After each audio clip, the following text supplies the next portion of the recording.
샬롬. 오늘 또 주님의 평강이 여러분과 함께하기를 축원합니다. 주님과 동행하시고 말씀을 깊이 묵상하면서 오직 성령께서 이끄시는 대로 살아가는 여러분 행복한 하루가 되시기를 주님의 이름으로 간절히 축원합니다. 오늘 아침 하나님께서 우리에게 허락해 주신 말씀은 고린도후서 7장 8절에서 16절 말씀입니다. 내가 그 편지로 여러분의 마음을 아프게 했더라도 나는 후회하지 않습니다. 그 편지가 잠시나마 여러분의 마음을 아프게 했다는 것을 알고서 후회하기는 하였지만 지금은 기뻐합니다. 그것은 여러분이 아픔을 당했기 때문이 아니라 아픔을 당함으로써 회개에 이르게 되었기 때문입니다. 여러분이 하나님의 뜻에 맞게 아파하였으니 결국 여러분은 우리로 말미암아 손해를 본 것은 없습니다. 하나님의 뜻에 맞게 마음 아파하는 것은 회개를 하게 하여 구원에 이르게 하므로 후회할 것이 없습니다. 그러나 세상 일로 마음 아파하는 것은 죽음에 이르게 합니다. 보십시오. 하나님의 뜻에 맞게 마음 아파함으로써 여러분에게 얼마나 많은 변화가 일어났습니까? 여러분이 나타난 때 그 열성, 그 변호, 그 의분, 그 두려워하는 마음, 그 그리워하는 마음, 그 열정, 그 응징은 참으로 놀라운 것입니다. 여러분은 그 모든 일에 잘못이 없음을 보여주었습니다. 그러므로 내가 여러분에게 편지한 것은 남에게 불의를 행한 사람이나 불의를 당한 사람 때문이 아니라 우리를 위한 여러분의 간절한 마음이 하나님 앞에서 여러분에게 환히 나타나게 하려는 것입니다.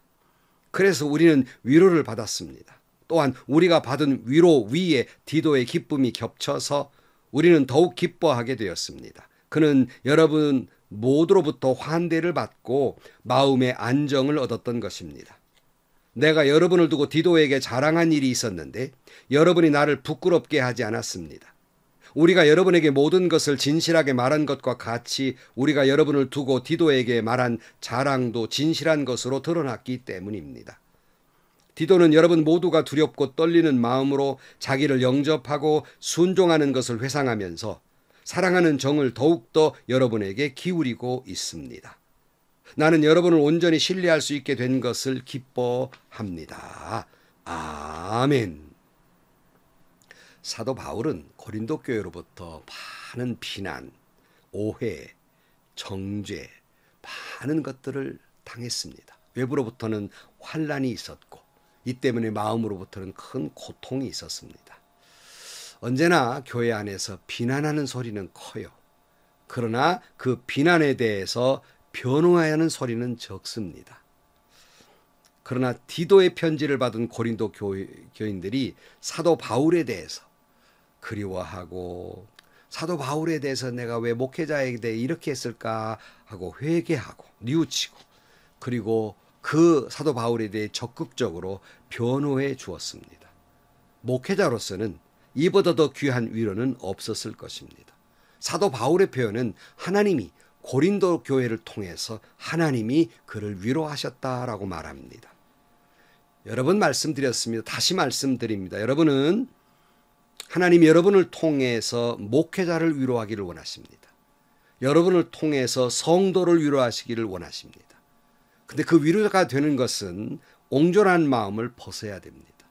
예수님의 마음을 품고 마음을 넓게 열어서 모든 사람들을 영접하는 그러한 이해하는 마음, 공감하는 마음, 긍휼히 여기는 마음, 자비를 베푸는 그런 마음을 갖는 성도들이 되시기를 주의 이름으로 간절히 축원합니다. 이를 통해서 서로가 위로자가 되는 것입니다. 이를 통해서 여러분이 하나님이 보내신 위로자가 되는 것이에요.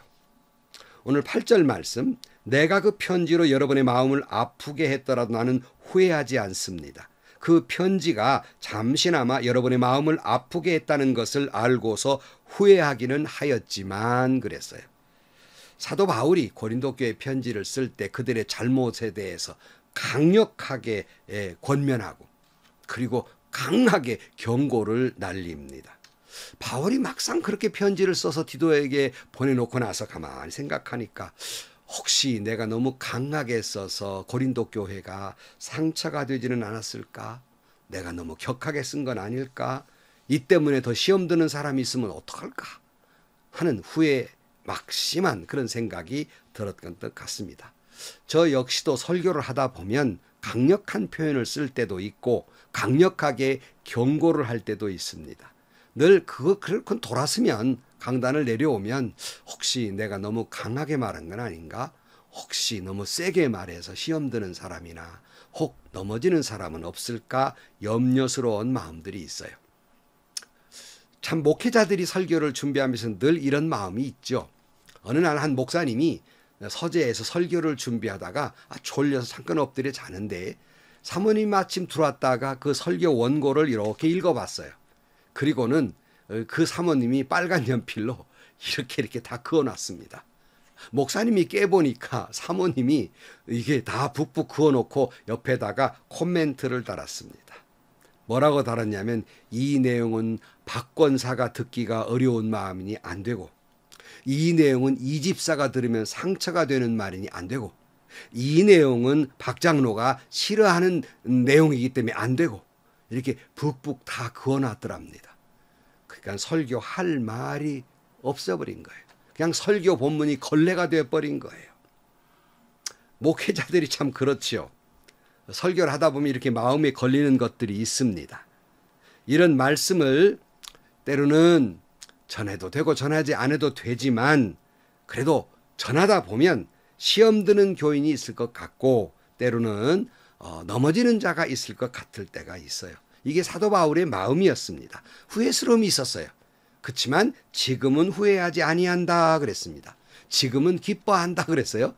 19절 말씀, 지금은 기뻐합니다. 그것은 여러분이 아픔을 당했기 때문이 아니라 아픔을 당함으로써 회개에 이르게 되었기 때문입니다. 여러분이 하나님의 뜻에 맞게 아파하였으니 결국 여러분은 우리로 말미암아 손해를 본 것은 없습니다. 오히려 기뻐한다는 말은 사도 바울이 내가 이렇게 세게 말해가지고 교인들 아프게 했으니 내가 속이 다 시원하다, 이런 못된 마음, 쌤통이다 뭐 이런 못된 마음이 아니라 사도 바울이 이렇게 기뻐하는 것은 그들이 사도 바울의 말에 아픔이 되긴 했어도 그 말로 인해서 반성하고 그리고 회개에 이르게 됐으니 하나님의 뜻에 맞게 아파하였으니 그건 손해가 아니더라는 거예요. 이건 시험거리가 되는 것이 아니라 오히려 은혜요 축복이라 그런 말이에요. 때로는 목사님들의 설교를 듣다 보면 어떤 분들이 이렇게 항의를 해요.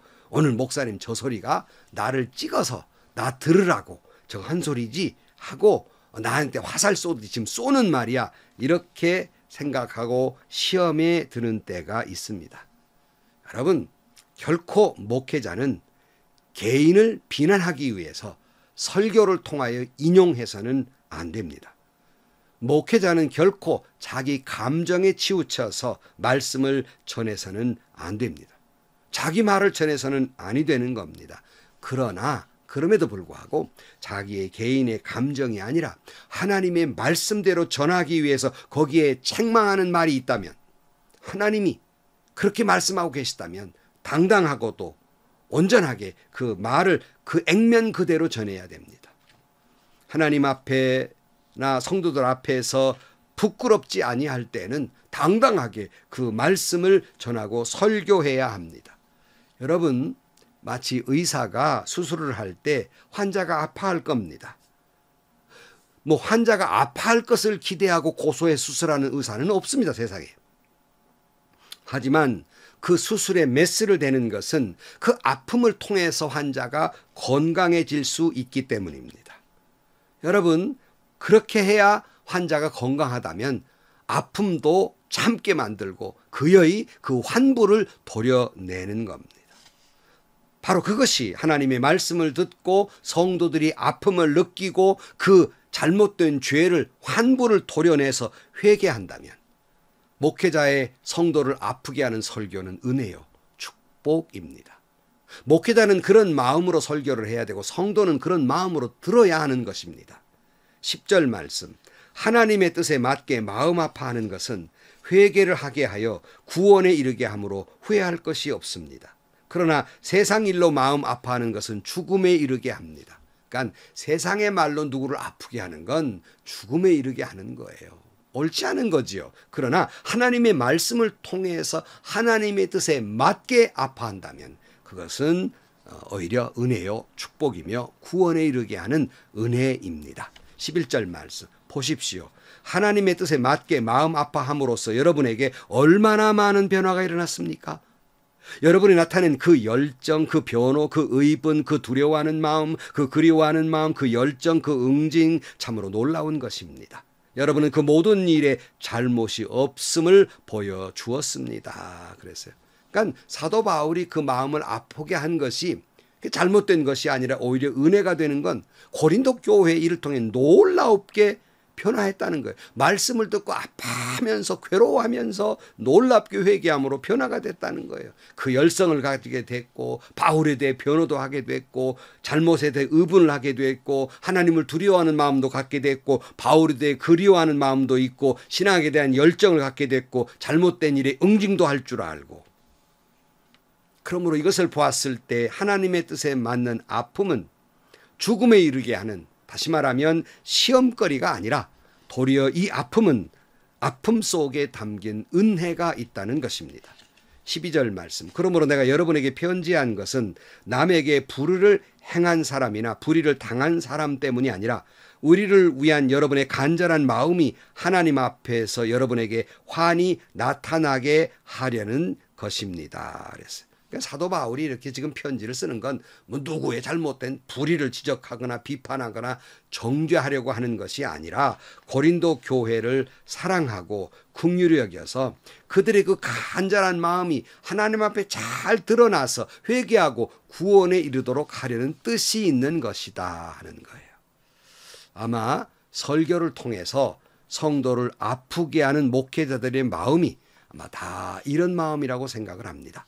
13절 말씀. 그래서 우리는 위로를 받았습니다. 또한 우리가 받은 위로 위에 디도의 기쁨이 겹쳐서 우리는 더욱 기쁘게 되었습니다. 그는 여러분 모두로부터 환대를 받고 마음의 안정을 얻었던 것입니다. 그러니까 사도 바울은 디도가 고린도 교회에 가서 전한 편지를 통해서 회개가 일어나고 변화가 일어나고 은혜로운 교회가 되었을 뿐만 아니라 디도를 환대하고 넓은 마음으로 그를 영접해 준 것도 바울 사에게는 참 큰 기쁨이고 그리고 큰 위로가 되었다. 그런 말씀이에요. 다시 말씀드립니다. 여러분, 옹졸한 마음을 통해서는 누구도 위로받을 수 없습니다. 사람들은 그런 옹졸한 마음, 째째한 마음으로 하나님의 정의를 이룬다고 하고 하나님의 뜻을 이룬다고 하지만 그런 마음으로는 하나님의 정의를 이룰 수 없고 하나님의 뜻을 이룰 수 없는 거예요. 예수님처럼 넓은 마음 그리고 모든 사람들에 대해 수용하는 영접하려는 동감하려는 열려있는 마음이어야 하나님의 뜻을 이룰 수 있고 이런 마음으로 사람을 대해야 서로 위로받을 수 있으며 또한 서로 기쁨과 그리고 행복이 있는 교회가 되는 것입니다. 14절 내가 여러분을 두고 디도에게 자랑한 일이 있었는데 여러분이 나를 부끄럽게 하지 않았습니다. 우리가 여러분에게 모든 것을 진실하게 말한 것과 같이 우리가 여러분을 두고 디도에게 말한 자랑도 진실한 것으로 드러났기 때문입니다. 그러니까 사도 바울이 자기가 복음을 전하는 고린도 교회에 너무 자랑스러웠어요. 그러니까 디도에게도 많이 자랑을 했겠죠. 내가 저 고린도 교회는 이렇게 좋고 이런 면이 좋고 이런 면이 좋고 그런데 많은 문제점이 드러나 버렸습니다. 부끄러울 뻔했어요.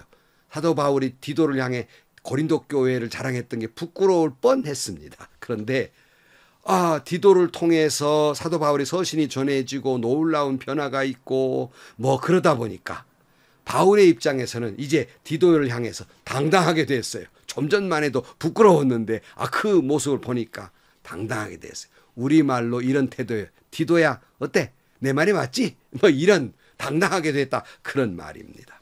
성도 여러분, 여러분이 섬기는 교회도 서로 자랑거리요. 서로 위로자가 되는 교회가 되어야 하겠습니다. 그리고 그런 여러분들의 교회를 자랑하면서 내 말이 맞지? 하고 당당하게 부끄럽게 생각하지 아니하고 당당하게 말할 수 있는 교회가 되기를 주의 이름으로 축원합니다. 15절 말씀 디도는 여러분 모두가 두렵고 떨리는 마음으로 자기를 영접하고 순종한 것을 회상하며 사랑하는 정을 더욱더 여러분에게 기울이고 있습니다. 그래서 사도 바울이 이제 디도를 보냈다가 그가 돌아왔는데 고린도 교회가 자기에게 보여준 그 놀라운 일들을 기억하면서 디도는 너무 감동을 받았어요. 그러니까 사랑하는 마음이 그 정이 더 깊어졌다는 거예요. 고린도 교회가 바울 사도가 아니고 디도가 갔는데도 그저 떨리는 마음으로 영접해주고 디도의 말에 순종도 하고 생각하면 생각할수록 감사하단 말입니다. 그래서 디도는 이 고린도 교회를 사랑하지 않을 수 없었다 하는 거예요.